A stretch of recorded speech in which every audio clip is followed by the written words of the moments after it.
the most beautiful woman I've ever seen," a man's voice whispered behind me. I felt his breath near my ear before I saw his face. Calm, steady, confident. Not drunk, not nervous. Not like the usual men who tried to impress me in places like this and left shaking when they realized who I was. I did not turn right away. I let the words sit in the air over my glass of whiskey. I smiled to myself and answered, low and clear, "You couldn't handle me." My voice cut through the soft music and the quiet murmur of conversation around us. The bar was one of the most exclusive in Manhattan, hidden on the top floor of a glass tower, with golden light and dark wood everywhere. It was a place where important people pretended to be normal, and normal people pretended to be important. I never pretended. I lifted my glass, took another slow sip, and finally turned to look at him. He was tall. Taller than my main bodyguard, which was not common. Broad shoulders under a black dress shirt that fit him too well to be cheap. Tanned skin, strong jaw.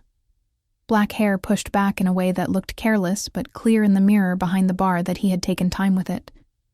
Dark eyes that did not drop when they met mine. He did not flinch. Most men flinched.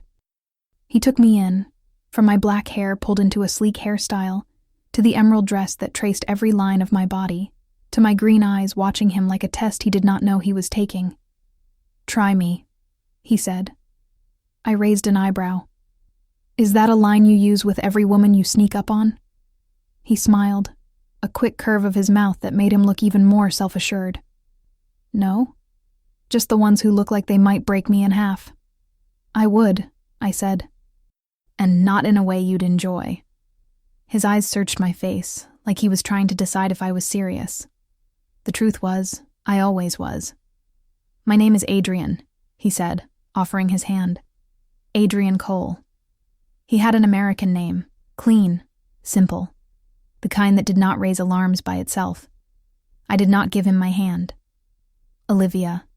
He waited. "Olivia?" I let the pause stretch on purpose. He did not look away. Another point in his favor. "DeLuca," I said. For a second, I watched the name hit him. It always did. Sometimes it came as a flicker of recognition. Sometimes as fear. Sometimes as forced ignorance from people who knew they should pretend they did not know. But Adrian just nodded slowly, eyes still on mine. "Nice to meet you, Olivia DeLuca." "You have no idea what you just said," I replied. "I know enough," he answered. "I know you're sitting alone at a bar, and I just paid you a compliment that you think I can't handle. That sounds like a challenge." I let out a short laugh. It surprised even me. "A challenge? You think this is a game?" He shrugged one shoulder. "Everything is a game to someone." Behind him, over his broad shoulder, I caught a glimpse of Marcus, my main bodyguard, standing near the entrance in a tailored black suit. He leaned against the wall with one foot up, pretending to scroll his phone, but his eyes were on us, on Adrian. He did not move. He knew better than to step in unless I signaled. "What do you do, Adrian Cole?" I asked. "Besides walking up to dangerous women and flirting with them from behind?" "I run a company," he replied. "Tech, software for logistics, boring stuff. We help people move things faster and organize chaos." "Organize chaos," I repeated. Interesting choice of words. He paused, studying me now. Not my dress, not my body, but my face, my tone. "What about you?" "You already know," I said. "Do I?" he asked. "Because all I see right now is a woman who looks like she owns this place and everyone in it." "I don't own this place," I answered. "I just make sure nothing bad happens here." "That sounds like work," he said, "even on a Friday night. This is my version of a night off." He looked genuinely intrigued. Not fake. Not trying to dig information. Just curious. "What does a full night on look like for you?" he asked. "You don't want to know," I said. "Maybe I do." I gave him a long look. Most men I met either bowed or ran. He was doing neither. He stood, calm and solid, close but not invading my space, confident but not trying to dominate me. That alone made him dangerous in a different way. I tapped my glass lightly against the marble bar. "Why did you come here, Adrian?" "To get a drink," he said. "And because I heard this bar had the best view in Manhattan." He leaned forward just a little, closer to me. I wasn't expecting the view at the counter to be better than the view out the window. I rolled my eyes, but my lips reacted before I could stop them. They curved. Just a little. "You really think you can charm your way into this conversation?" I asked. "Is it working?" he asked. I looked at him and decided something. "Yes," I said, "but you should know. Charm alone does not get you very far in my world." "Then it's good I've got more than that," he said softly. His answer was simple, but it hit a place inside me I did not show to anyone.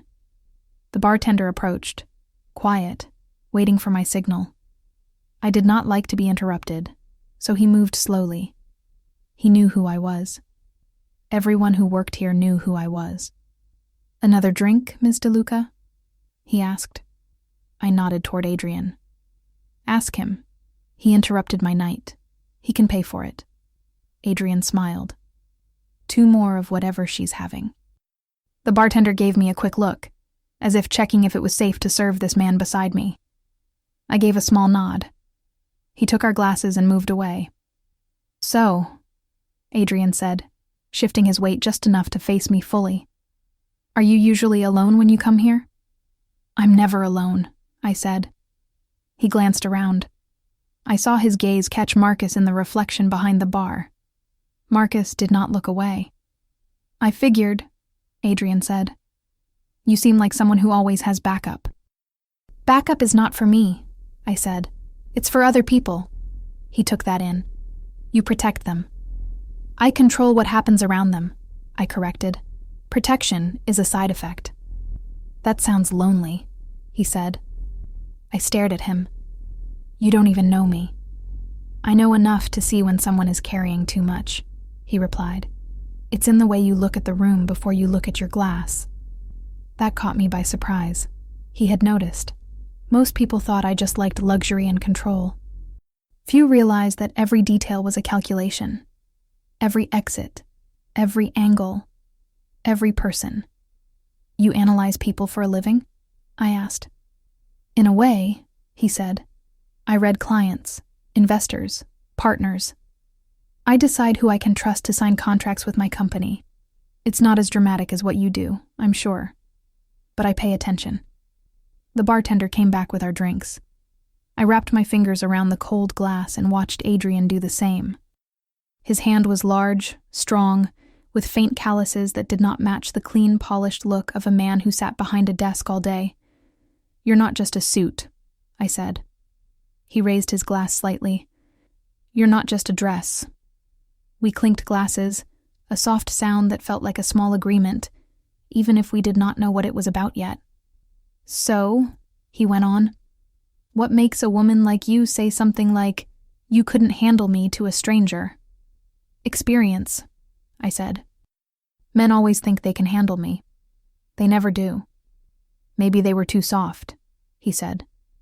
"Or maybe they were trying to control you instead of understand you. And you think you'd be different?" He paused. "I don't know. I haven't had the chance to try." I looked at him for a long moment. I heard the elevator doors open behind us, the distant clink of ice in glasses, a soft laugh from another table. The world kept moving. But there, in that small space between us, everything felt still. "Olivia," a voice said softly behind me. "Marcus." I did not turn around. "Yes?" "There's a call waiting in case you want it," he said, which meant someone important was on the line, but nothing was on fire yet. "Tell them I'm busy," I replied. "Yes, ma'am." Adrian's eyebrow lifted just a little. "You're busy, huh?" "Apparently," I said. "With me." I took another sip of whiskey, letting the warmth slide down slowly. "We'll see."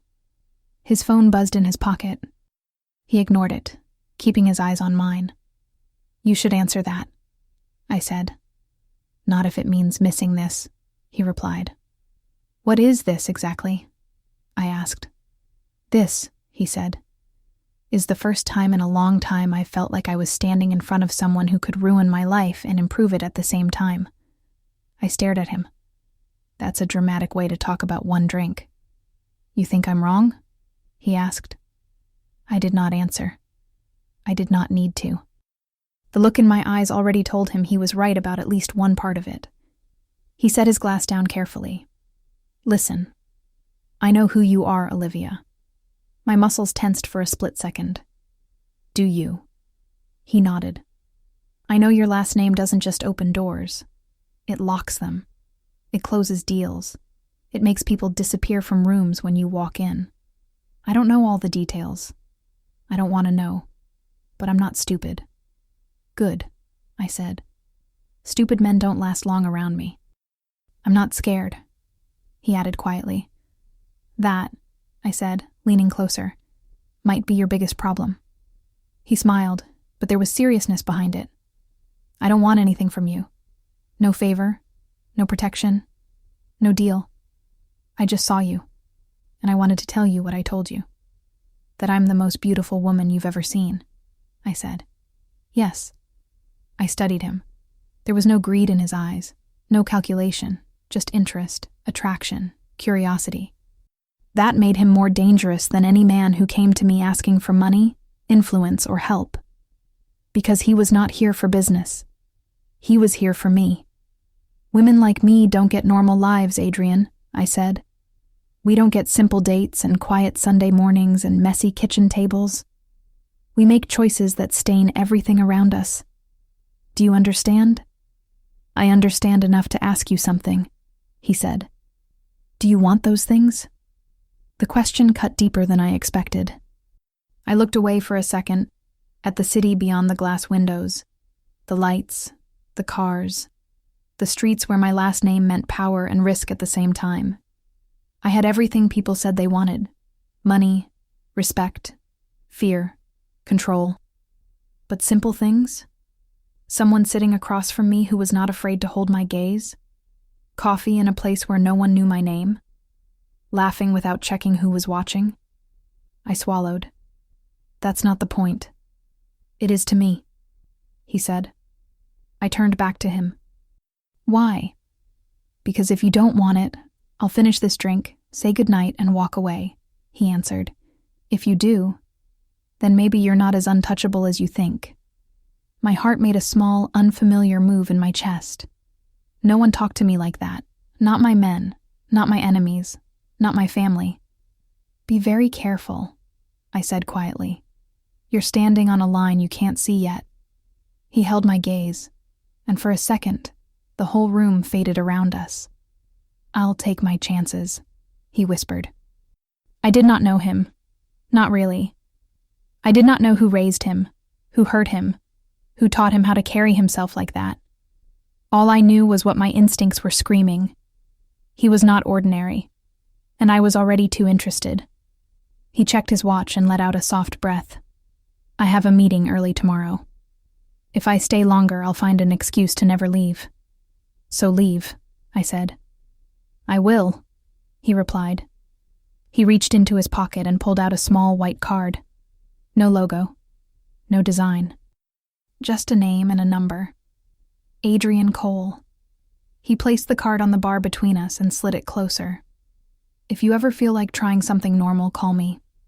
No strings, just coffee. Or a walk. Or anything that doesn't involve someone calling you ma'am every 5 seconds. You're assuming I'd go anywhere without security," I said. "Bring them," he said. "They can get their own coffee." I almost laughed again. I hated that he kept pulling real reactions out of me so easily. He stepped back. The air shifted with his movement. I watched him walk toward the elevator, shoulders straight, hands loose at his sides.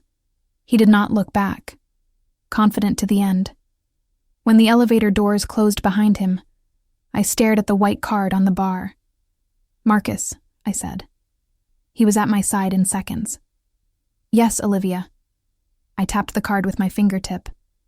Find everything you can on him. I want it tonight. Yes, ma'am. I finished my drink, set the empty glass down, and finally stood up. My heels clicked against the floor as I walked to the private elevator in the back, the one only I used.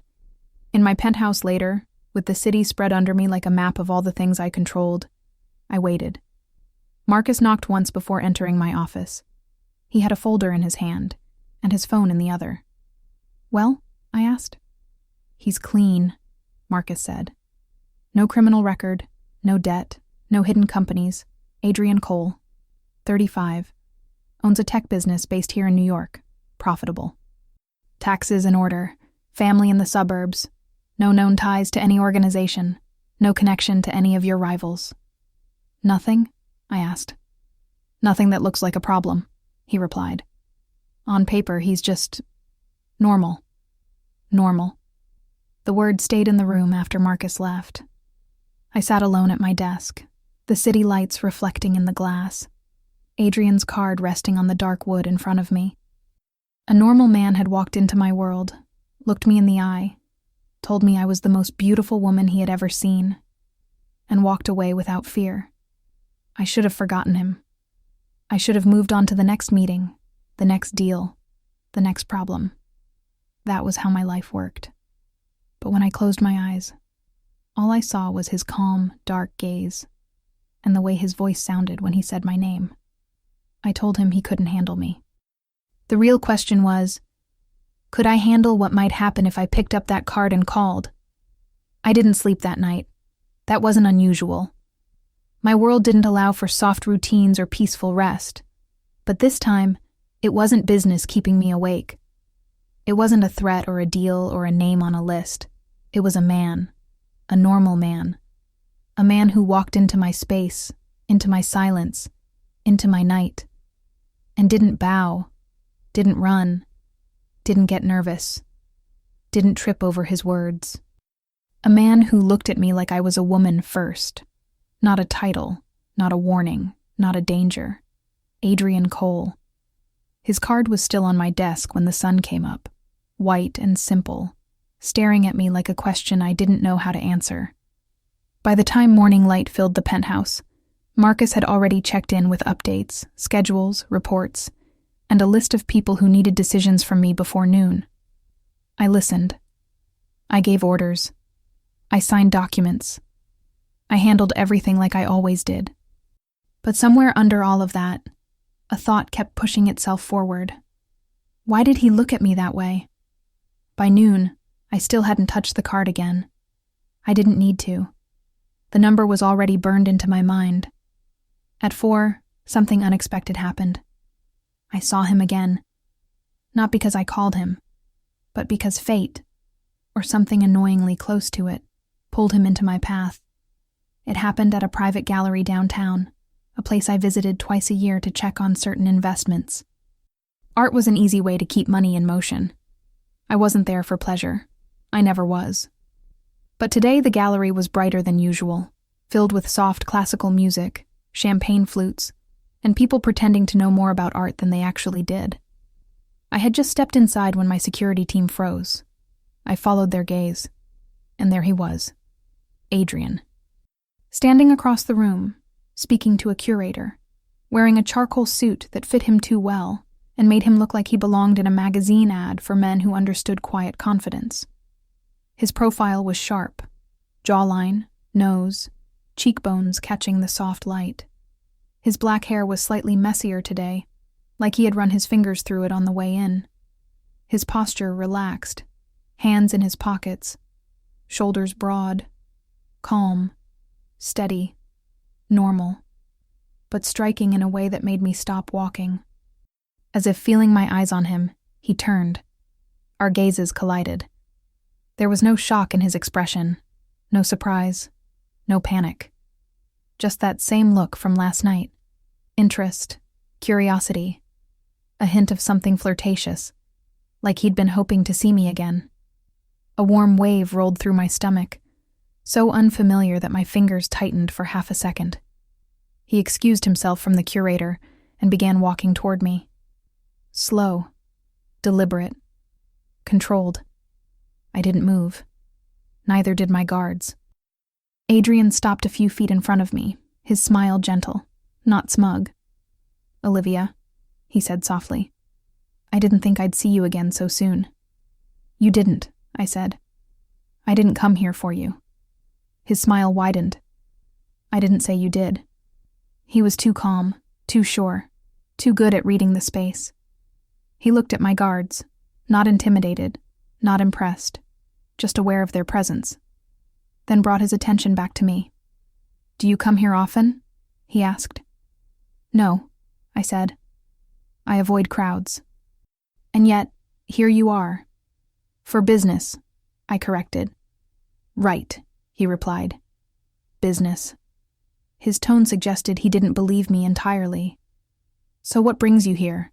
I asked. "A friend invited me," he said. "He invests in artists.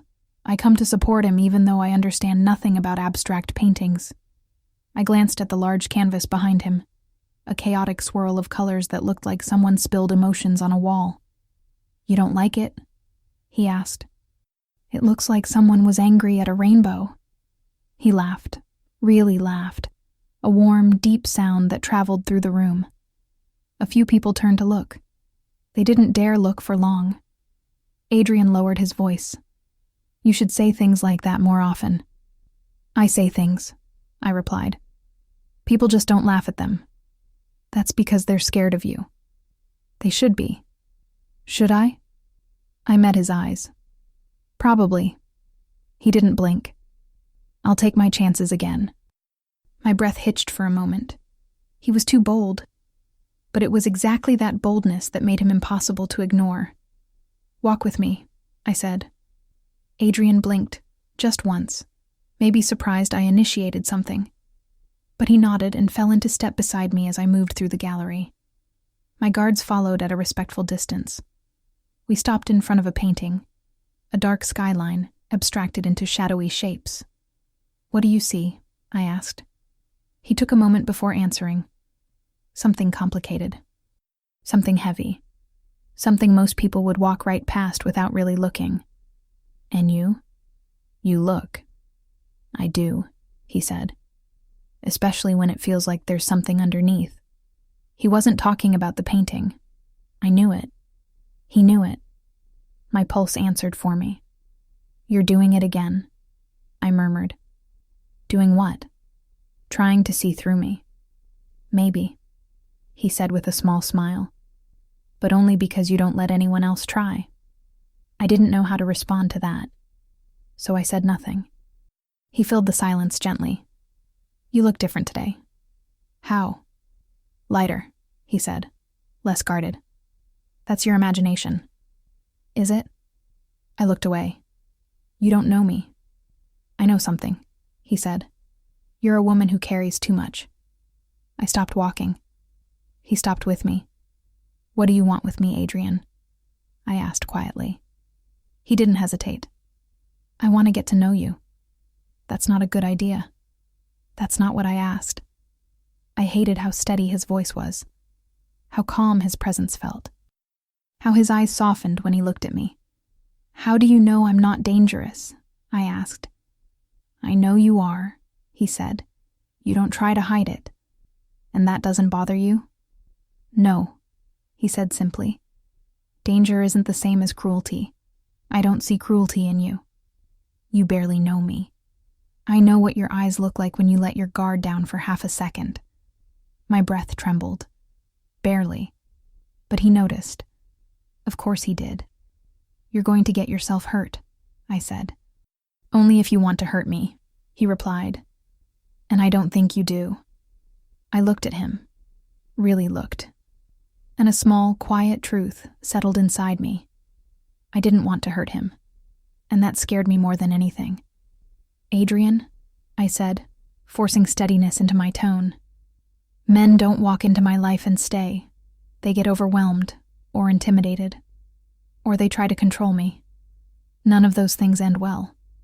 I'm not here to control you," he said softly, "and I'm not overwhelmed." "You should be," I whispered. He stepped just a little closer, not touching me, just close enough for his voice to drop. "I like the way you warn me," he murmured. "It sounds like you're trying to protect me from you." I swallowed hard. "Maybe I am." He smiled. "Then I must be very lucky. Or very stupid. Or very interested," he said.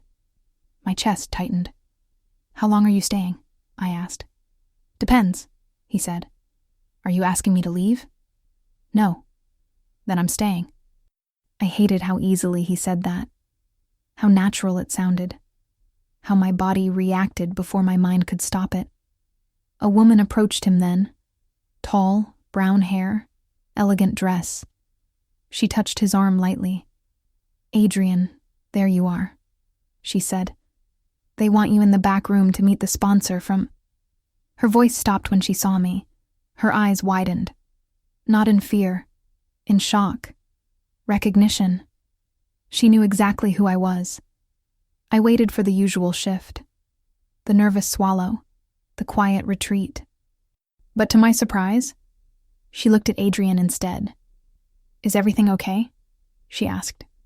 He smiled politely. "Everything's fine." She nodded slowly, gave me a respectful look, and stepped back. "I'll tell them you're busy." When she disappeared, I turned to him. "You have admirers here," I said. He shrugged. "Friend. She's trying to help my company get funding. She touched your arm." He looked at me with quiet amusement. "Are you jealous?" "No," I said too quickly. He raised an eyebrow. "I'm not," I repeated. He smiled again, that slow, dangerous, knowing smile. "Good," he said, "because I wasn't looking at her." I exhaled slowly, trying not to show the effect he was having on me. "Olivia," he said softly, "I'm going to ask you something." I braced myself. "Would you like to get coffee with me tomorrow?" I blinked. Coffee. Not a dinner with guards nearby, not a coded meeting, not a private negotiation. Just coffee. A normal thing. A simple thing. A thing I had not allowed myself in years. "I can't," I said. "Because you don't want to?" "Because my life doesn't allow it." "Then let me make it easier," he said. "I'll choose a place with 2 exits, public enough to feel safe, quiet enough to talk. You bring whoever you need. I won't get in the way. You don't understand what you're asking." "Yes, I do," he said. "I'm asking for 1 hour, just 1. I stared at him. 1 hour. 1 hour that could change everything or nothing. 1 hour that felt more dangerous than any meeting behind closed doors. "Think about it," he said gently. He reached into his jacket, took another small card, and held it out to me. "In case you lost the first one."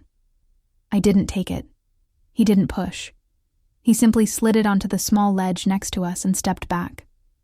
"I hope you call," he said quietly. "But if you don't, I'm still glad I saw you again." Then he nodded, turned, and walked toward the back of the gallery. He didn't look back. He didn't have to, because I was still staring after him long after he disappeared behind the corner. Marcus approached from behind me. "Should we follow him?" "No," I said. "Should we send someone to monitor him?" "No." "Should we—" "No," I repeated, sharper than intended. I lifted the second card. Clean. Simple. Dangerous in a way paperwork never was. "Are you interested in him?" Marcus asked carefully. I didn't answer. I didn't need to. My silence was already too loud. When we stepped outside into the cool evening air, the city lights blurred into soft gold. For the first time in years, I felt something unfamiliar tugging at me. Curiosity mixed with hesitation. Fear mixed with attraction. Power mixed with vulnerability. I hated it. I loved it. I wasn't sure what scared me more, the idea of calling him, or the idea of never calling him at all. I stared at my phone for 10 full minutes before I touched it. It wasn't a gun. It wasn't a contract. It wasn't a threat. it was just a phone. And I was more nervous than I'd been walking into certain meetings that could have ended my life. Adrian's number was burned into my mind. I didn't need his card, but it was still on my desk, right beside my laptop, like a quiet dare. 1 hour. Coffee. Normal. I had killed more dangerous ideas with a single word. This one wouldn't die. I took a slow breath, sat back in my office chair, and finally typed. Coffee. Tomorrow, 10 a.m. You choose the place. I choose how many guards stand outside. I stared at the text for 3 seconds, then hit send before I could change my mind. The message left. The small, delivered note appeared. My heart beat faster. I hated that. It took him less than a minute to answer. Deal. Corner cafe on 7th. Big windows, 2 exits, good coffee. I'll be there at 10. Alone. And a little nervous, if I'm honest. I read that last line twice. He gets nervous. Good. I wasn't alone in this. Another text came in a second later. Also, for the record, I'm very happy you texted first. I felt my lips curve. I didn't text back. I didn't need to. Tomorrow at 10 a.m. was already written into both of our lives. The next morning, New York felt different. It wasn't. The street outside my building was the same chaos of horns, voices, and moving bodies. My driver waited at the curb. Marcus stood near the entrance, checking everything like he always did. The city didn't care that I had a coffee date. But I did. I wore black. Black tailored pants, black silk blouse, black coat. Simple. Clean. Powerful. My hair was down this time, long and dark over my shoulders, straight and glossy. I put on light makeup, less sharp, more soft. When I looked at myself in the mirror before leaving, I didn't see the Mafia queen everyone whispered about. I saw Olivia, still dangerous, but softer around the edges. I didn't know how I felt about that. 2 cars, I told Marcus when we reached the lobby. You and Daniel follow. Park nearby. No one comes inside unless I say so. Yes, ma'am, he said. You stay outside, I added. There will be cameras. You'll be able to see everything. He hesitated. Are you sure you don't want one of us inside? Disguised? I thought for a moment. The old version of me would have said yes immediately. The woman who texted Adrian last night did something else. No, I said. Not this time. His jaw tightened, almost imperceptibly. But he nodded. Understood. And Marcus, I said, if something feels wrong, you come in. No hesitation. You know I will. I did. We got into the car. The city rolled by my window. For once, I wasn't thinking about meetings or shipments or names. I was thinking about coffee. And a man who looked at me like I wasn't a monster. Corner Cafe on 7th was exactly what it sounded like. Small, warm, big windows. People with laptops and messy hair. Couples sharing pancakes. Baristas moving fast behind the counter. Normal life. I wasn't used to walking into places like this. Not without shutting them down first. But when I stepped inside, no one screamed. No one ran. No one seemed to recognize my face or my last name. They just kept living. The bell above the door rang softly as I entered. And there he was. Adrian sat at a small table near the window facing the door. He wasn't on his phone. He wasn't pretending to be busy. He was just waiting. For me. He wore a dark blue button-down, sleeves rolled to his forearms, and dark jeans. Simple clothes, but they didn't make him look less powerful. They made him look more real. When he saw me, his whole expression changed, not in shock, in warmth. He stood up immediately. Hey, I answered, surprised at how natural the word felt coming out of my mouth. You came, he said. You sound surprised. I'm not, he said. I'm just glad. There was nothing rehearsed in his voice, no slick charm. Just simple honesty. I wasn't used to that either. He gestured to the table. I didn't know what you liked, so I didn't order yet. I figured you probably don't like people making choices for you. You figured right, I said. We approached the counter together. The barista smiled. Hi, what can I get for you? I opened my mouth, then shut it. It had been a long time since anyone asked me that question about something so small. What's good? I asked. The vanilla latte is our most popular, she said. We also have a strong house blend if you like it simple. Vanilla latte, I said. Medium. Adrian gave his order, paid for both of us, and didn't make a big show out of it. I watched him carefully. You didn't argue when I let you pay, I said as we walked back to the table. You let me, he said. That's rare. I'm taking the win. It doesn't mean anything, I added quickly. He smiled. Sure. We sat. For a second, silence hung between us. Not uncomfortable, just new. I placed my hands on the table, fingers laced. He leaned forward slightly, elbows on the wood, eyes never leaving mine. You look different today, he said. So do you. I like it, he replied. Which part? I asked. That you're here, he said simply. In the morning. In a normal place. Don't get used to it, I warned. I won't, he said, but I'm going to enjoy it. Our drinks arrived. I wrapped my hands around the warm cup, feeling the heat in my fingers. It grounded me. So, he said gently, what does a normal coffee date look like for Olivia DeLuca? This is my first one, I answered before I could stop myself. His eyes widened. You're serious? Yes. You've never just gone out for coffee? Not like this, I said. Not without 3 closed doors and a room swept twice for bugs. He paused. Wow. Don't say wow, I said. Sorry, he replied. I didn't realize how different our lives were until right now. They are, I said. Very different. He nodded slowly. Do you regret it? The coffee? I asked. The life. I looked out the window for a moment. People walked by with shopping bags, backpacks, dogs. They laughed. They checked their phones. They waited at crosswalks. My life did not look like theirs. I don't regret who I had to be, I said.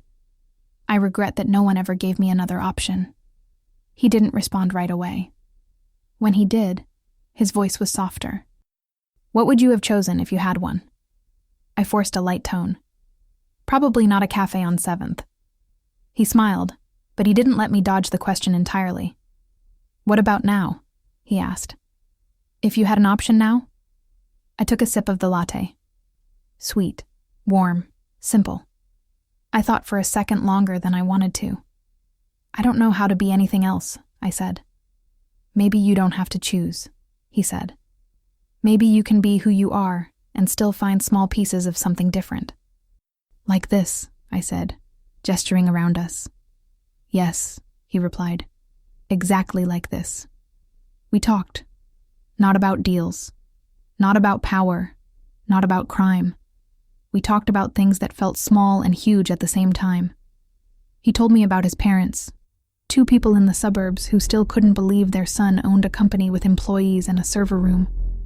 He told me about his sister, who sent him photos of her kids every week, and complained when he didn't visit enough. He told me about how he almost gave up on his business 3 times, and how each time, something tiny pulled him forward. 1 good client, 1 good month. 1 person who believed in him. Who believed in you? I asked. He smiled, embarrassed. My mother. She said I was too stubborn to fail. I smiled back before I could stop it. She sounds smart. She is, he said. She'd like you. I raised an eyebrow. That's a dangerous statement. I meant it, he said. She respects strong women. She raised one. My sister would probably ask you 100 questions. And what would you tell them about me? I asked. He went quiet for a moment. Then, I'd tell them you're someone I met in a bar who made me rethink what it means to be brave. My chest tightened. That's a lot to assign to one night, I said. You underestimate your impact, he replied. We kept talking. He asked me about my favorite food. I told him about a small Italian restaurant I liked that never put my last name on the reservation list. He asked me about music. I told him I listened to piano when I needed to think, and loud pop songs in the car when no one else was around. He asked me about childhood. I told him less than he told me, but more than I had told anyone outside my circle in years. My father taught me that love makes you weak, I said at one point. What do you think? He asked. I think he was right, I said. For his world, for his rules. And for yours? He asked. I swallowed. I don't know yet. He watched my face with careful interest. No pressure, no rush. I don't see weakness, he said finally. I see someone who's been strong alone for too long. My throat tightened. I took another sip of coffee to busy my hands. You say things like that a lot, I said.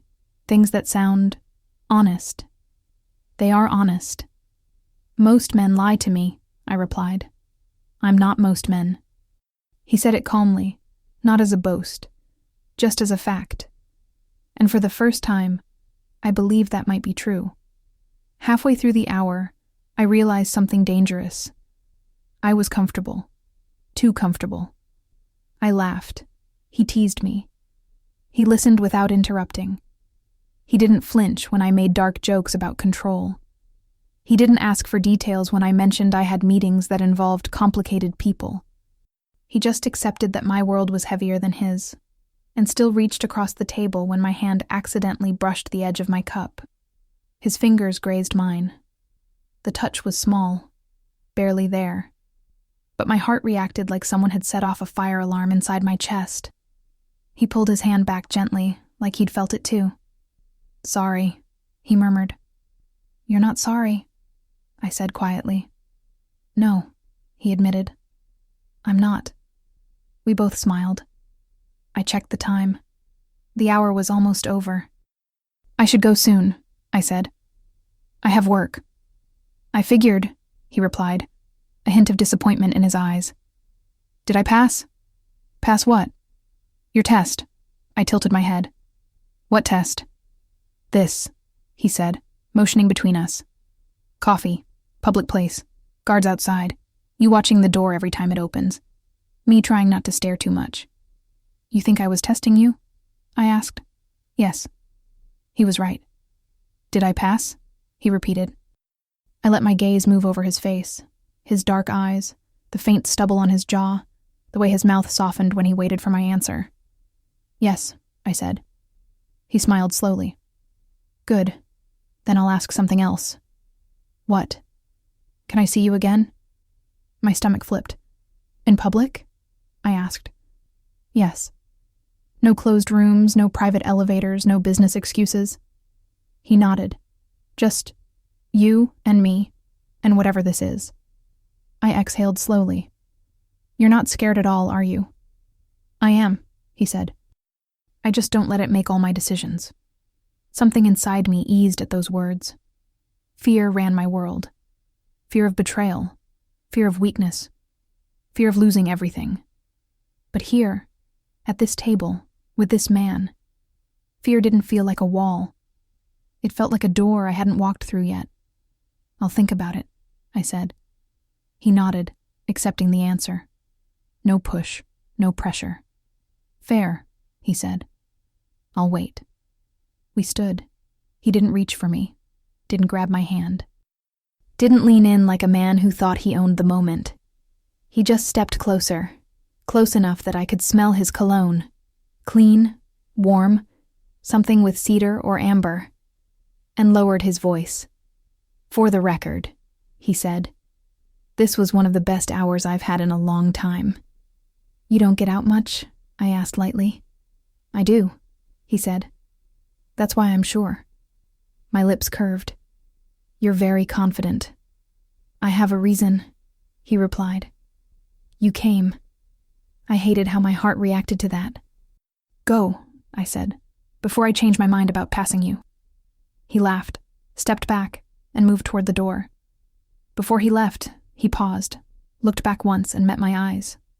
Not asking, not begging, just checking. I gave a small nod. He smiled and left. The bell above the door rang again. I stood there for a moment, breathing in the smell of coffee, listening to the soft sound of cups and voices and life. Then I walked out. The car was waiting. Marcus stood beside it, jaw tight, eyes sharp. "Well?" he asked as I approached. "Well, what?" I replied. "Is he a problem?" I stopped by the open door. "Not yet." "Do you trust him?" Marcus asked. "No." "Do you like him?" I looked at him. "That's not your concern." "It becomes my concern if it puts you at risk," he said simply. I got into the car. He closed the door and took the seat in front, next to the driver. As we pulled away from the cafe, my phone buzzed. A new message. Not from Adrian. From a number that did not appear often. I opened it. "You're getting soft, Olivia. Coffee dates now?" "Interesting." My fingers tightened around the phone. "Marcus," I said quietly. "Yes?" "Did anyone follow us?" "No," he said. "We cleared the area twice." "Why?" I looked at the message again. "I wonder what he would think if he knew everything about you. Be careful who you let sit in front of you." The corners of my vision sharpened. "Nothing," I said. "Just keep your eyes open." I deleted the message. I didn't need my team chasing ghosts today. But as the city moved past my window, one thought repeated itself in my mind. Someone was watching. Someone knew I had allowed a piece of normal into my life. And for the first time since I took my father's place, the idea of someone using that against me made my blood run cold. Not because I was afraid for myself. Because I was afraid for the man who had just looked at me over a cup of coffee and said one of the best hours of his life had been spent with me. I had a choice to make. Pull away before anyone got hurt, or pull him closer and make sure no one ever touched him. Either way, my next move would change everything. I didn't hear from Adrian for 2 days. Not a call, not a text, not a question mark. Just silence, which should have been perfect for me. Silence was familiar, comfortable, predictable. But for the first time in years, silence felt irritating.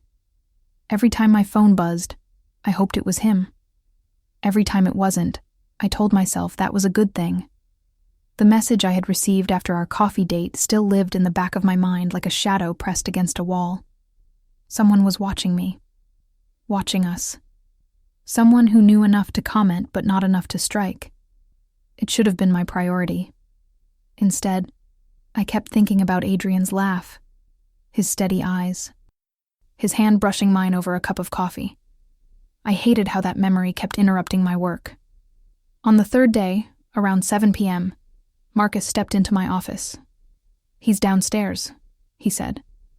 My heart reacted before I did. "Adrian?" I asked, trying to keep my tone neutral. "Yes, he's alone. No appointment." "Did he say why he's here?" "No," Marcus said, "but he looks determined." I stared at him for a moment. Then I closed my laptop. "Bring him up," I said. Marcus blinked, surprised. I never invited people up without a reason. But he nodded and left silently. A minute later, the elevator doors opened. Adrian stepped out. Black coat, dark sweater underneath, jeans, wet hair from the light rain outside. He looked real, unpolished from the weather, human, warm against the cold world I lived in. When his eyes found mine across the room, something in his expression softened. Relief, maybe, or something that felt dangerously close to longing. "Hi," he said. "Hi," I replied, and my voice did something strange. It softened, too. He walked closer, stopping a few feet in front of me. "I didn't want to text," he said. "I didn't want to interrupt anything important." "So you came here instead?" I asked. "Yes," he answered simply. "Because I wanted to see you." Something fluttered low in my stomach. I crossed my arms lightly. Why? Because I haven't stopped thinking about you, he said. And I wasn't sure if I scared you off. Why would you think that? Because you didn't text me back, he said, and because your life feels heavy. I wasn't sure if I crossed some invisible line. I exhaled slowly. You didn't. He studied me. Then what happened? Nothing, I said. I've been busy. And? He asked. I swallowed. And I didn't know what to say. His eyebrows lifted slightly. You? At a loss for words? Don't get used to it, I warned. He smiled. It warmed the room more than the lights ever did. Look, he said gently. I didn't come here to make things complicated. I just want to understand something, and I want you to tell me the truth. I waited. Do you want me to walk away? He asked quietly. The question hit me harder than I expected. My throat tightened. If I wanted that, I would tell you. Would you? He asked. Or would you protect me by pushing me away? I didn't have an answer. He stepped closer, slowly, giving me every second to stop him. I didn't. Olivia, he said softly, I don't scare easily, and I'm not confused about who you are. I know your world is complicated. I know you carry more than any person should. But I also know you look at me like you're trying not to want something. His words stole the air from my lungs. You're imagining things, I said quietly. No, he whispered. I'm not. Silence stretched between us, charged, warm, aching. It was me who broke it. Why did you really come here tonight? I asked. He hesitated only for a second. To ask if I could take you somewhere. My heart thudded once, too hard. Where? I asked. Nowhere dangerous, he said with a soft smile. Just out. Away from the office. Away from security cameras. Away from everyone staring at you like you're made of steel instead of skin. Who says I'm not steel? I asked. I do, he said. Because I've seen the way you look when you think no one's watching. I stared at him. My breath caught somewhere between denial and desire. What kind of place are you thinking? I asked finally. A rooftop bar, he said. Quiet, warm lighting, good music. I know the owner. He can give us a corner where no one will bother you. You planned this, I said.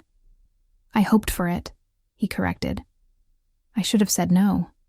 I should have told him this was too dangerous, that someone had already noticed our coffee date, that letting him closer was irresponsible, foolish, reckless. Instead, I said, I'll need Marcus and Daniel nearby. Of course. And I won't stay long. Okay. And if anything feels off, we leave. Deal. A small, involuntary smile tugged at my lips. Give me 5 minutes, I said. His eyes softened. Take your time. The rooftop bar was warm, softly lit, and half empty, just like he promised. String lights glowed above us, hanging between beams. Low music floated in the air like a heartbeat that didn't rush. We sat in a quiet corner booth, candles flickering between us. For the first time, the city felt far away. Quiet. Almost gentle. Adrian sat across from me, jacket off, sleeves pushed up, his forearms resting casually on the table. His posture was relaxed, but his eyes tracked every expression on my face. I didn't know a man could look at someone like that, with interest, respect, and something deeper I wasn't ready to name. How often do you do this? I asked. Take a woman out? He teased. Don't start, I warned. He laughed softly. Not very often. I've been busy. With work? I asked. And with thinking about someone, he said. My stomach fluttered. I hated that. I loved that. So, he went on. Tell me something real. I raised an eyebrow. Define real. Something you wouldn't say to someone who works for you. Something you wouldn't say in a meeting. Something you wouldn't say to a man who's scared of you. That narrows it down, I said dryly. He leaned in a little. Tell me what you wanted to say at the end of our coffee date but didn't. My pulse jumped. I cleared my throat. I didn't want to say anything. He smiled knowingly. Try again. I looked at him, really looked, and realized something terrifying. He wasn't afraid of my walls. He was studying where they cracked. I exhaled, slow and careful. I wanted to say yes, I admitted quietly. To seeing you again. His expression softened. Then why didn't you? Because people get hurt when they get close to me. Do you hurt them? He asked gently. No, I said. But my world does. Then let me decide if that's a risk I'm willing to take. My chest tightened. It's not that simple. It could be, he said. If you let it. Something in his voice, steady, calm, sure, pulled me toward him like a tide. What about you? I asked. Tell me something real. He didn't hesitate. I want to kiss you. My breath caught. He didn't move. He didn't reach for me. He didn't lean across the table. He just said it like a truth he didn't want to hide. And I want you to know, he continued, that I won't do it unless you ask me to. My fingers tightened around my glass. Heat spread through my chest, slow and dangerous. You're very direct, I whispered. With you? Yes. I don't ask men to kiss me, I said. I know. And I don't like men assuming they can. I know that too. So why tell me this? I asked. To be honest, he said simply. And because I wanted you to hear something without guessing. What? That I want you, he said quietly. Not your name, not your power, not your world. You. My heart stumbled. You barely know me, I whispered. I know enough to want more. A warmth spread under my skin that I wasn't prepared for. Adrian, I said softly. Yeah? I'm dangerous. So am I, he said with a small smile. Not like me. No, he admitted. Not like you. But dangerous isn't the same as bad. And wanting you isn't the same as losing myself. I swallowed. Someone sent me a message after our coffee. His expression changed. Concern, alertness, but not fear. What did it say? He asked. That I'm getting soft, I said. That letting you sit across from me was a mistake. Adrian didn't look away. Do you believe that? No, I said. But someone does. He leaned forward. Was it a threat? No, I said truthfully. A warning. From? I don't know. He nodded slowly. Okay, then we'll be careful. I blinked. We? Yes, he said. If someone thinks I shouldn't be near you, that means I should stay exactly where I am. My stomach tightened. You should be running, I said quietly. I don't run from things that matter, he replied. Silence settled between us, warm this time, charged with something unmistakable. I felt it before I admitted it. I wanted him. Not as entertainment, not as a distraction, but as something real. Something that felt too honest and too dangerous. Olivia, he said gently, I'm going to ask you again. Do you want me to walk away? My throat tightened. I shook my head slowly. No. A slow, warm smile spread across his face. Good, he whispered. The world around us faded. Music, voices, lights, everything. The only thing I felt was his gaze and the heat between us. Adrian, I murmured. Yes? If I ask you to kiss me? I swallowed softly. You do it slowly. His eyes darkened, warm and sure. I would, he said, very slowly. My breath trembled. I looked at him, wanting something I hadn't allowed myself to want in too long. I'm not asking, I whispered. I know, he replied, but you're close. A soft, almost soundless laugh left me. God, I hated how he affected me. I loved it too. You're trouble, I murmured. So are you, he said. Then, because I couldn't help it, I reached across the table and brushed his fingers with mine. Just a touch. Just a moment. But it felt like fire. He inhaled sharply, not moving closer, not rushing me, just waiting. For me. I pulled my hand back faster than I intended. I should go, I said, my voice not as steady as I wanted. Okay, he said softly. But Olivia? I looked up. I'm not giving up, he said. Not unless you tell me to. I didn't. I couldn't. Instead, I stood, my legs more unsteady than they should ever be. Adrian rose too, polite, controlled, respectful. He didn't touch me. He didn't reach for me. He didn't push for more. He just watched me like I was something he valued, something rare, something he wasn't willing to let disappear. I'll call you, I said. Good, he replied. Because I'll be waiting.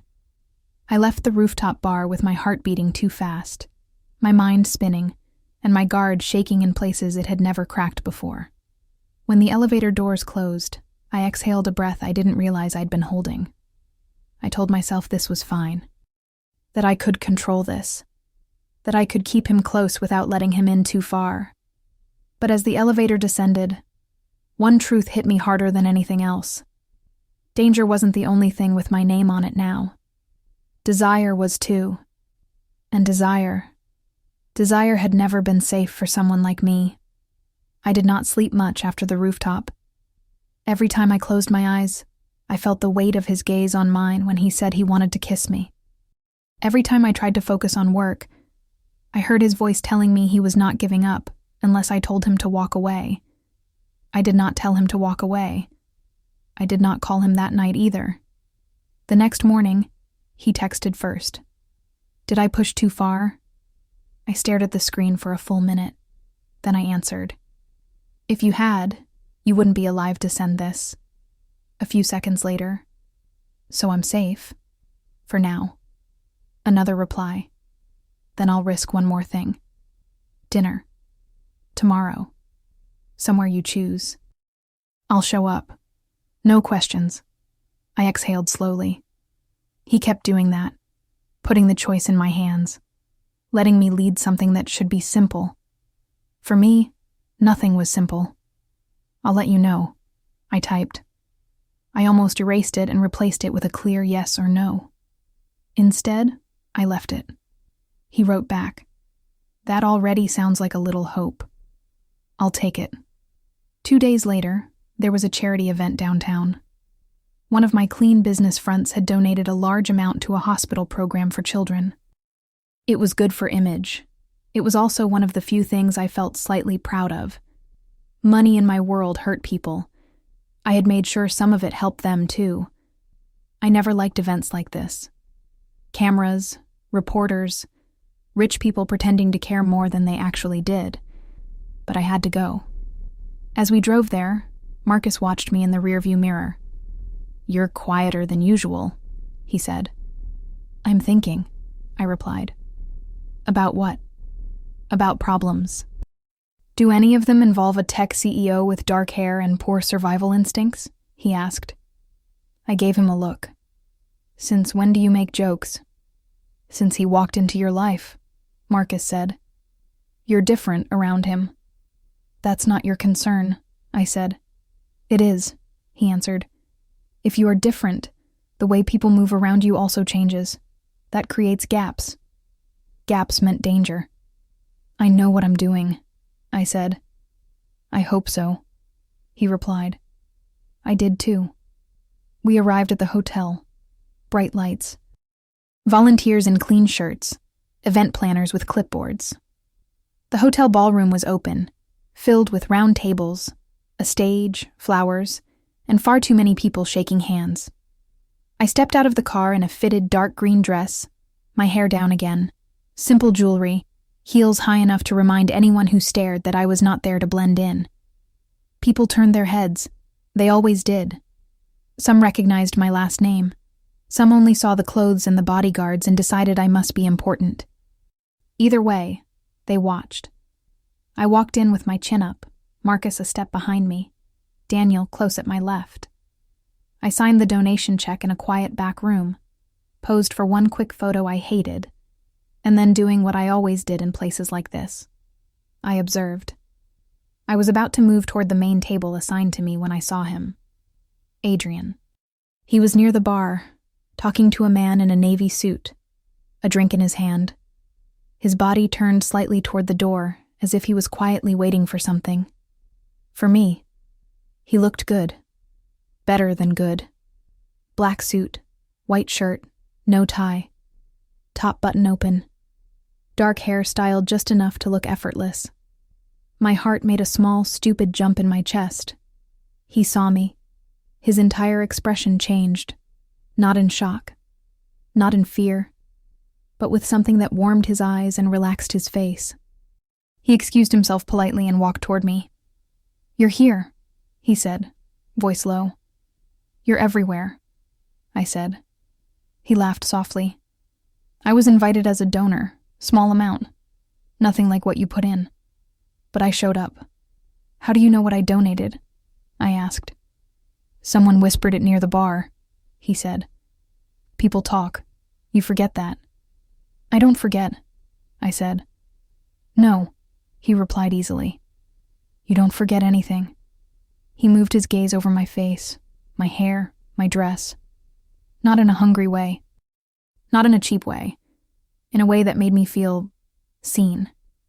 "You look," he began, then stopped as if he decided that any word he chose would sound wrong. "Careful," I warned. He smiled. "Beautiful." I was going to say beautiful. And you know it. Heat crept up my neck. I refused to show it. "You clean up well too," I said. "Very respectable." That sounds like an insult. "It might be," I said. He smiled again. People moved around us, shaking hands, laughing, taking photos. I could feel the eyes, the whispers, the quiet rumors. I also felt something else, a gaze focused on him. I turned my head and saw her. Tall, blonde, dressed in a silver gown, perfect makeup, a smile that had too much practice behind it. She was watching Adrian like he was something she wanted to own. I knew that look. I used that look. She walked toward us with a confident stride. "Adrian," she said, her voice smooth. "You disappeared on me." "I didn't disappear," he said politely. "I just changed places." She smiled, and then finally looked at me properly. "And you are?" she asked. I held her gaze. "Someone who doesn't like that question." She blinked. Adrian stepped slightly closer to me. "This is Olivia." That was all he said. He didn't add my last name. He didn't explain. He didn't give context. I noticed that. She did too. Her eyes shifted between us, reading the space. "Oh," she said lightly. "I see." She offered me a small, polite smile that did not reach her eyes. She turned back to Adrian. "We still need to discuss the expansion plan. The board wants an answer next week." "I'll send you an email," he said. She lifted one hand, fingers brushing his forearm.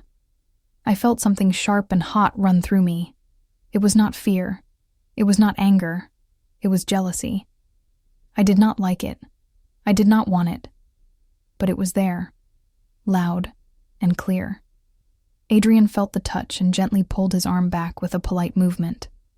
He stepped closer to me instead, closing the space between our bodies by a few inches. "I'm a little busy right now," he said to her, tone still respectful. Her gaze snapped to where he stood now, closer to me than he had been to her. "I can see that," she replied. When she walked away, the air felt lighter near us. My jaw was tight. "Who is she?" I asked, trying to sound casual. "Just someone from the board," he said. "She likes control.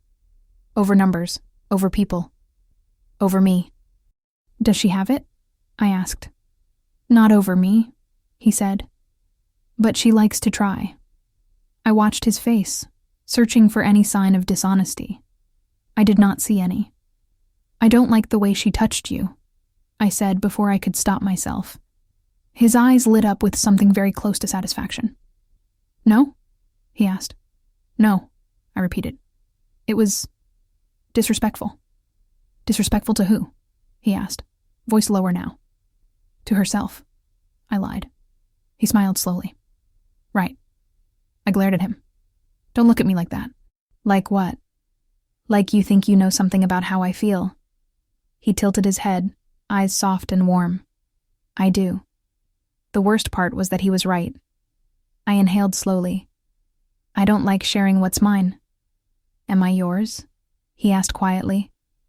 The question hit a place inside me that I did not like to expose. You're not hers, I said. That's enough for now.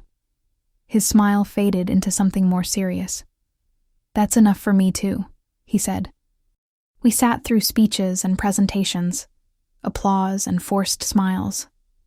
People thanked donors. A doctor told a story about a child whose surgery had saved his life. It was one of the rare moments where I felt my money had done something good, instead of just keeping power alive. Adrian watched the stage, but every few minutes he looked at me out of the corner of his eye. I felt it. After dinner, people moved around in small clusters, holding drinks, networking, pretending not to watch certain people too closely. We stepped aside to a quiet corner near a tall window. Outside, the city lights stretched into the distance. So, he said, how does the Mafia queen feel at a charity event? Don't call me that here, I said. How do you feel then? He asked. Out of place, I admitted. Like I'm wearing someone else's skin. He nodded. I don't. You look very comfortable, I said. I'm not, he replied. I keep thinking everyone here is looking at you and wondering who you are. Some of them know, I said. And they're scared, he added. Yes. And some of them don't know, he went on. They're curious, I said. They see the guards. They see how people move aside when I walk. They're trying to guess. What if someone just sees you? He asked. Not your reputation, not your security, just you. Then they're not paying enough attention, I answered. He took a step closer, lowering his voice. I'm paying attention. I see you. His words hit me harder than any threat could. Adrian, I said quietly, you are making this very difficult. Good, he answered softly. Because it's already difficult for me. What do you mean? I asked. I think about you all the time, he said simply. In meetings, in the car, at home. I remember your voice. The way you look when you're trying not to smile. The way you touch your glass before you answer a hard question. My throat tightened.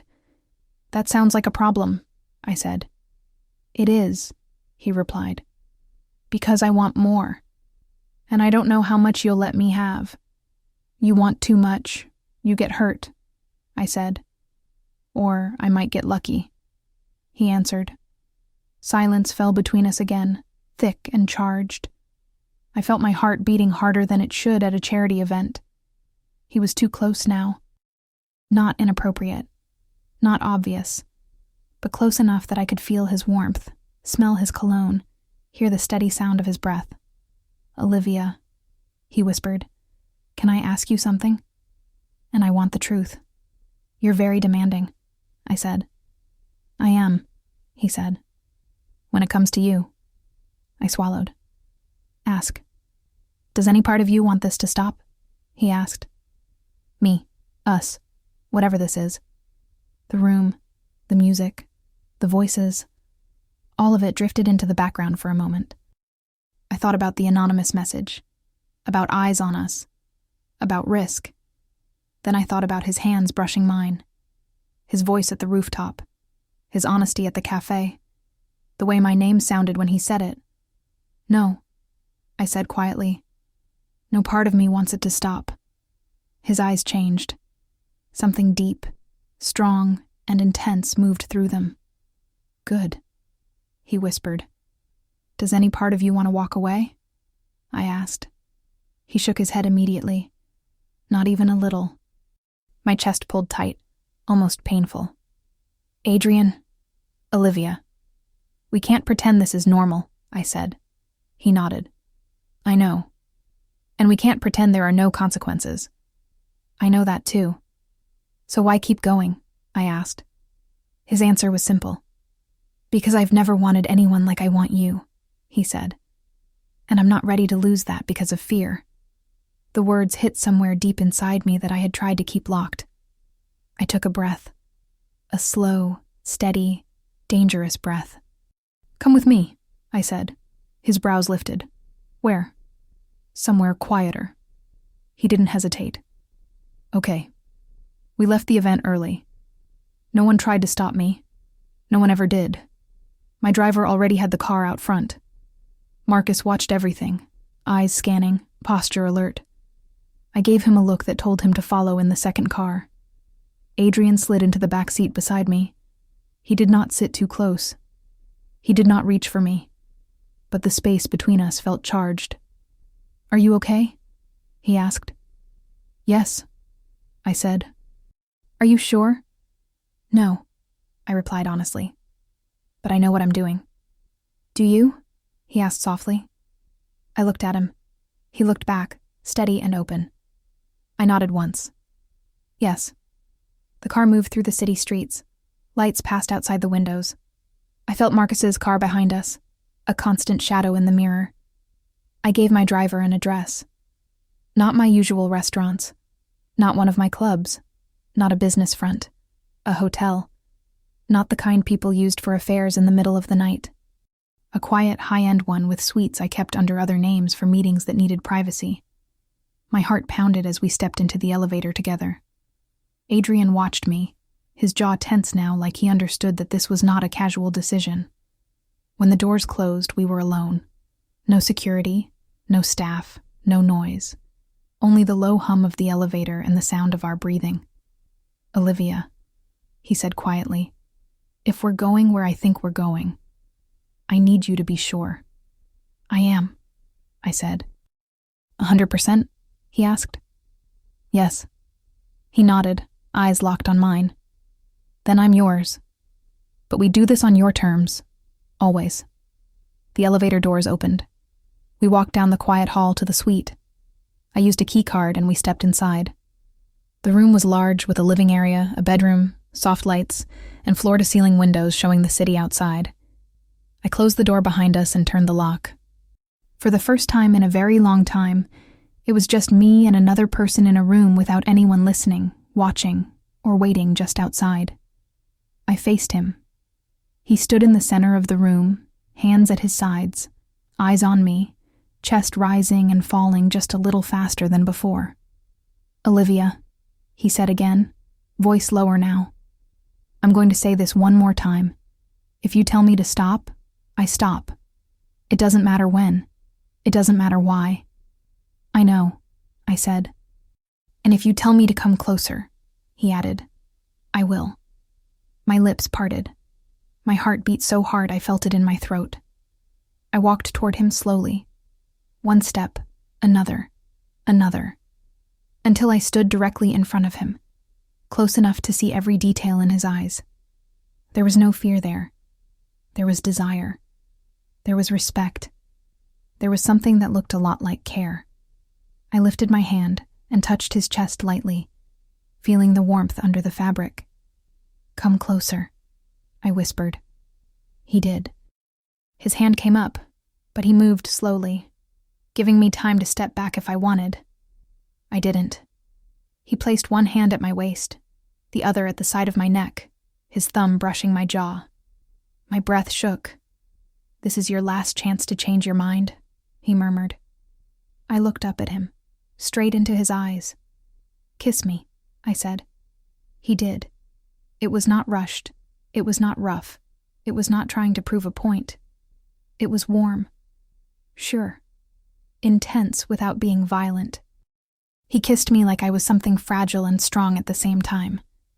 His lips moved against mine slowly, giving me time to feel every second, every millimeter.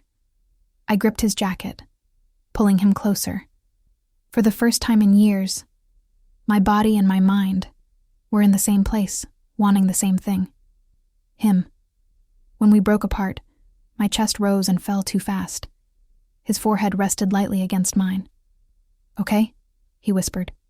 Yes, I answered, my voice hoarse. More than okay. He smiled softly. He kissed me again. Time blurred after that.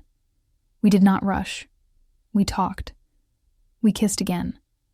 We sat together on the couch, my head resting lightly against his shoulder, his hand drawing small, absent circles on my arm. It was intimate without being complicated. It was simple. In a way, my life never was. You know this changes things, right? He murmured. I know, I said. Are you scared? He asked. Yes, I answered. Me too, he admitted. But I'm still here. I see that, I said. He turned his head and pressed a soft kiss to my hair. You don't have to be strong with me all the time, he said quietly.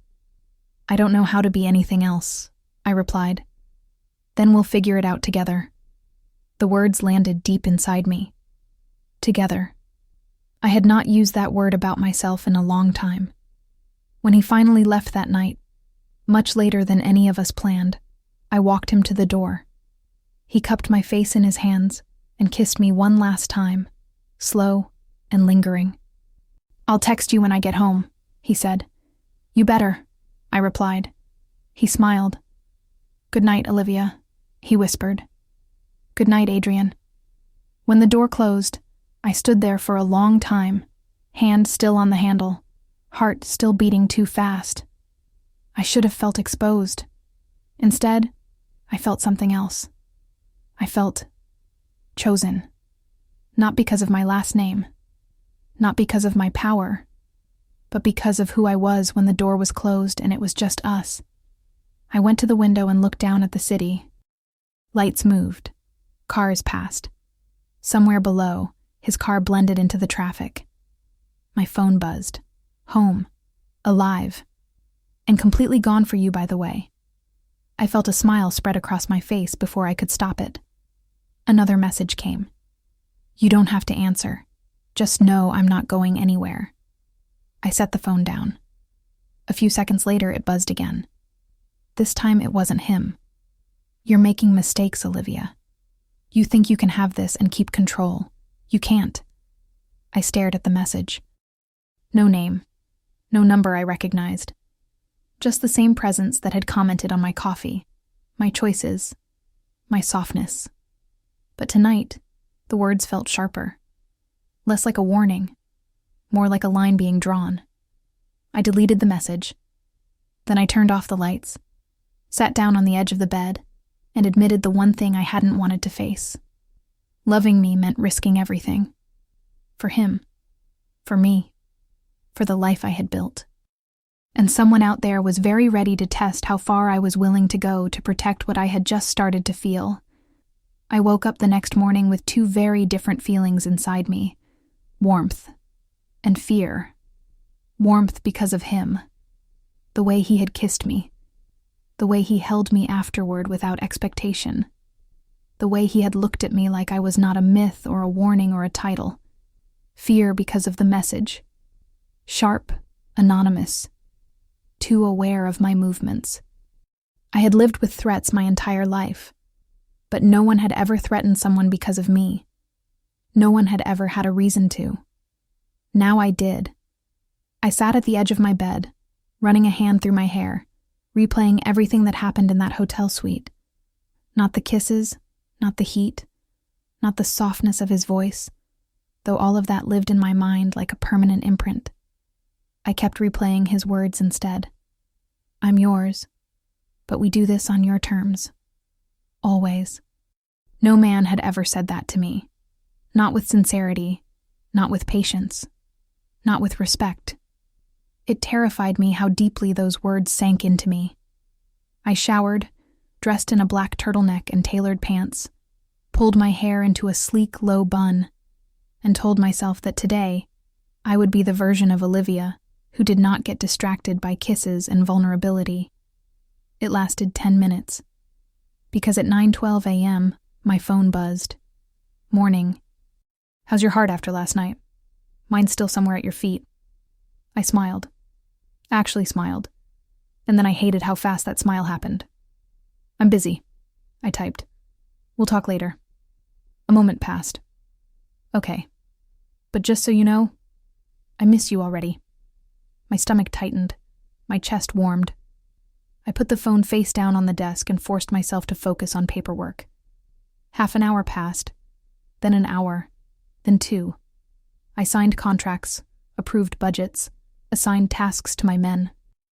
But every few minutes, my mind drifted back to him. The way his hand had rested on my waist. The way his voice dropped when he said my name. The way he kissed like he wanted to memorize something. It wasn't just physical. It wasn't just attraction. It was something else. Something deeper, quieter, and much more dangerous. Choosing him meant choosing a future that didn't fit in the world I lived in. And for the first time, I wanted that future. By late afternoon, Marcus knocked on my office door. "We need to talk," he said. I nodded. "Come in." He closed the door behind him, shoulders rigid, jaw tight. "Something happened?" I asked. "Yes," he said, "and I need you to stay calm." My blood chilled. "What is it?" "One of our outside surveillance teams found someone watching the hotel from 2 nights ago." I inhaled sharply. "Who?" "We're still identifying," he said. "But the timing lines up with your meeting with him." He avoided saying Adrian's name, which meant he understood the weight behind it. "And?" I asked. "And whoever it was, wasn't one of ours. They weren't a rival family either. Based on the tech used, on the methods." He paused. I lifted my chin. "Say it." "Someone who knows your patterns," he said. "Someone who knows how you move." A cold rush went through my chest. "Someone close?" I asked. "Possibly," he said. "Or someone who used to be." I swallowed hard. "And they're watching me," I said. "They're watching you with him," Marcus replied. "That's different." I looked away, out the window, at the city that I controlled, or used to think I did. "Marcus," I said quietly, "you think I'm being reckless." He paused. "I think you're human," he answered. "And that scares me, because when you're human, you forget how many people want you to bleed." I closed my eyes for a moment. "Are you telling me to end this?" I asked. "No," he said. "I'm telling you to be sure it's worth the risk." I opened my eyes. "It is," I said without thinking. He nodded once. "Then we protect it. That's simple. No lecture, no judgment, just loyalty." "Find out who it is," I said, quietly. "We already started." He left, and I sat alone again, but I didn't feel alone. Not really. Because my mind went back to one person. Adrian. I grabbed my phone. Dinner. Tonight. My place. His reply came instantly. "I'll be there. Tell me what time and what to bring. Yourself. Anything else? Wine? Dessert? Flowers?" I hesitated. "Bring the truth. That's all I want. Then I'll bring 2 bottles. I laughed.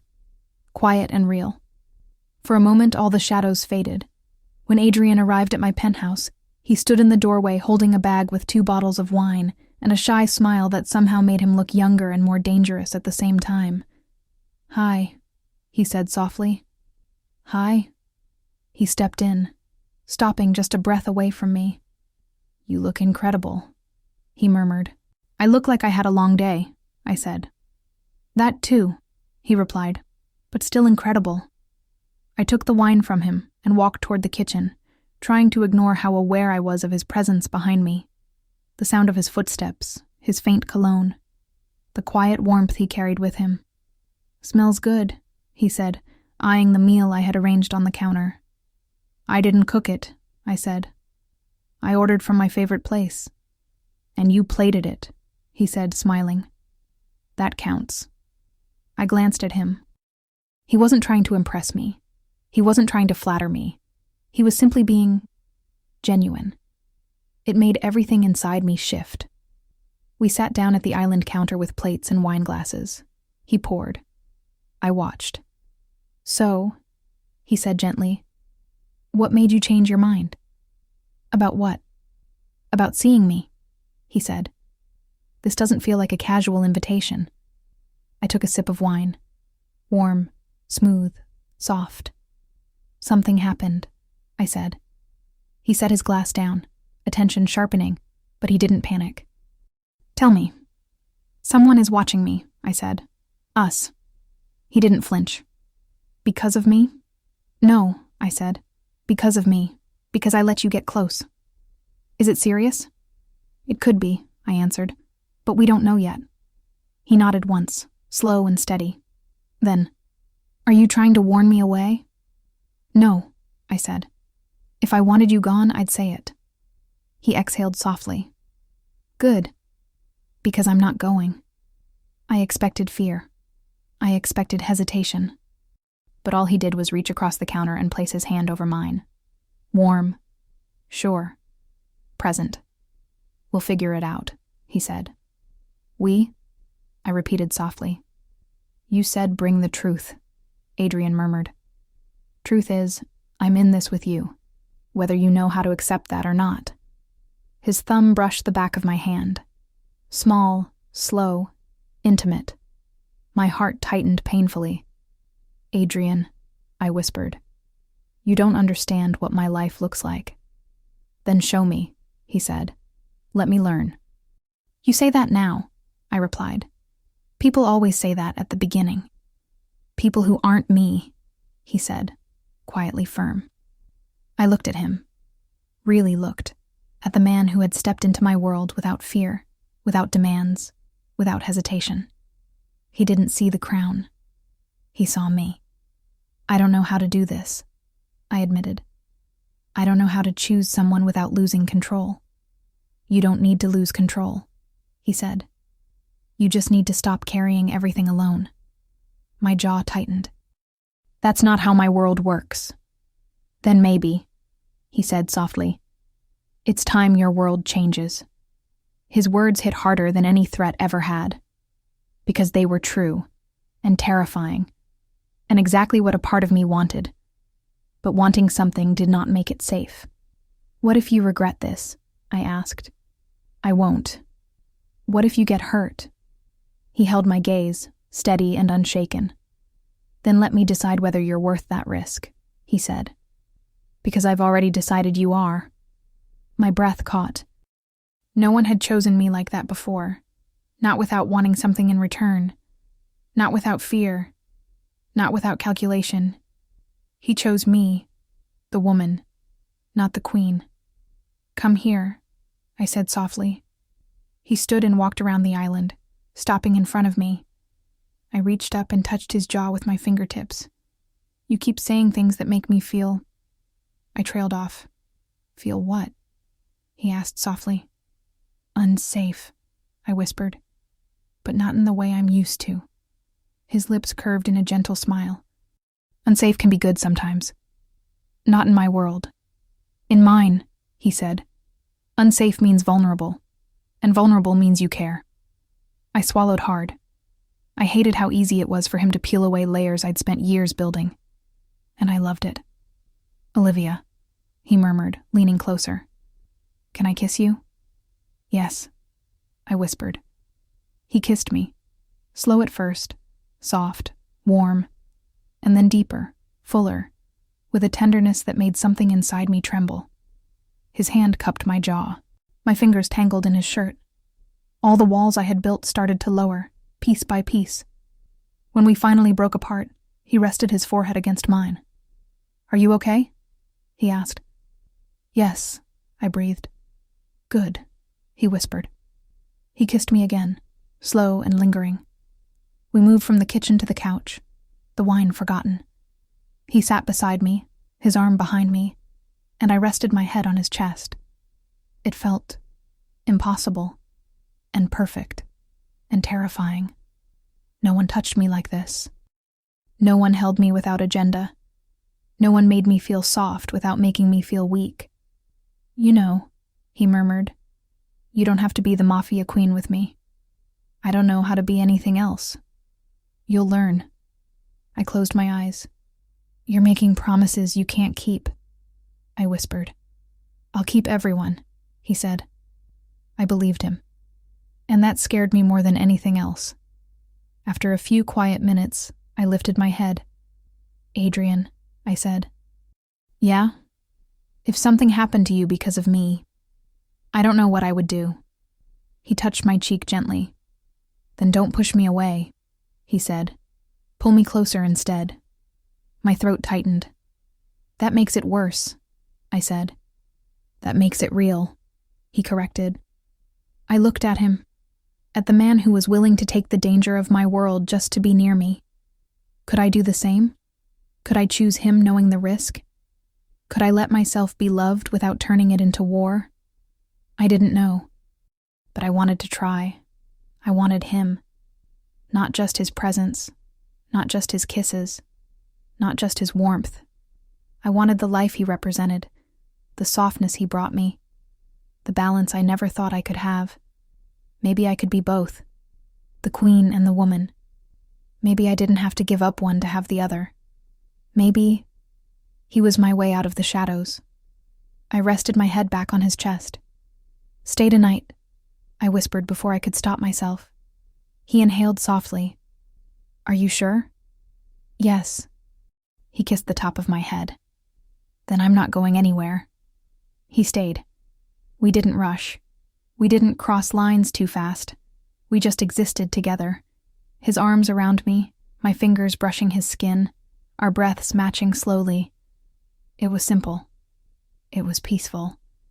It was everything I had never let myself have. And for the first time, I thought, maybe I'm allowed to want something gentle. At 2 a.m., after he fell asleep beside me, my phone buzzed. A new message, from the same unknown number.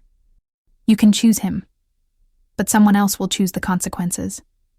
My blood ran cold. Not because of the threat, but because of the final line. "Love makes you predictable, Olivia, and predictable things are easy to break." I looked at Adrian sleeping peacefully beside me. Warm, trusting, mine. My heart twisted hard. For the first time in my life, I was terrified not for myself, but of what someone might do to him.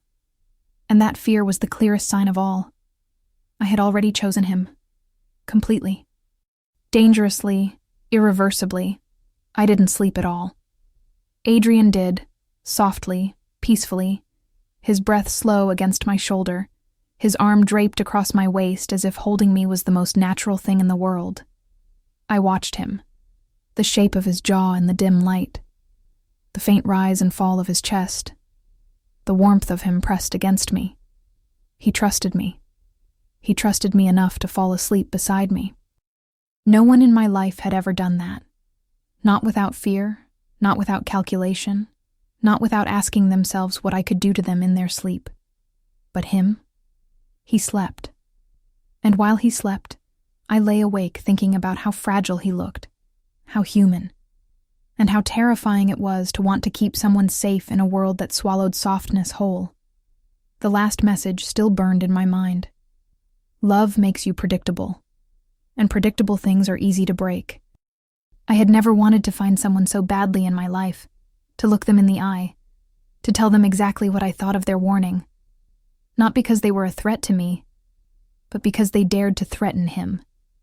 I had no idea what I felt more, fear or fury. But one thing was certain. Whoever sent that message didn't understand me at all. Love didn't make me predictable. Love made me unstoppable. Around 7 a.m., Adrian stirred. He blinked slowly, eyes adjusting, then looked at me with a sleepy, soft expression that almost made my heart collapse. "Morning," he murmured. "Morning," I said quietly. He brushed a thumb along my hip. "Did you sleep?" "No." He frowned, concerned. "Why not? Was it uncomfortable? Did I—" "No," I said quickly. "You didn't do anything wrong." "Then what is it?" he asked, voice warm but worried. I took a slow breath. "There's something I need to tell you," I said. "About last night. About messages I've been receiving." He sat up immediately, alert but not panicking. "Okay, tell me." I told him everything. Not every detail of my world, that would come later, but enough for him to understand the weight of the situation. The first message after the cafe, the second before dinner, the third, the most troubling one, after he fell asleep. He listened without interrupting, his jaw tightening slowly, his eyes darkening. "And you think it's someone close to you?" he asked. "Yes." "And they're watching us?" "Yes." "And this has nothing to do with your rivals?" "No," I said firmly.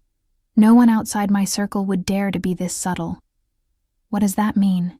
he asked softly. "That someone who used to be close wants to scare me," I said. "Or wants me to think they can control something in my life. Or wants to test how far I'll go to protect you." He swallowed. "And how far will you go?" he asked. "As far as I have to," I answered without hesitation. He exhaled. A long, slow, heavy exhale. Then he lifted his hand and brushed a strand of hair behind my ear. "Hey," he said softly. "Look at me." I did. His expression wasn't afraid. It wasn't angry. It was steady. "You don't have to protect me alone," he said. "I know you're used to handling every threat yourself, but I'm here now, with you. You don't understand how dangerous this is. I understand enough," he said gently. "And I'm not going anywhere." My chest tightened painfully. "This is my world, Adrian. You could get hurt because of me." He shook his head. "I could get hurt crossing a street. I could get hurt on a plane. I could get hurt anywhere. But the truth is, the only place I don't want to be hurt is away from you." Something warm and fragile and overwhelming spread through my chest. "So whatever we need to do," he said, "we do it together." Together. That word again. I looked down at our intertwined hands and realized something with terrifying clarity. I didn't want to face this alone anymore. Not because I couldn't, but because I didn't want to. For the first time, letting someone stand beside me didn't feel like weakness. It felt like relief. I made calls, quiet ones, to people who owed me favors, to people who would never betray me, not for money, not for fear. By noon, I had the answer. A name.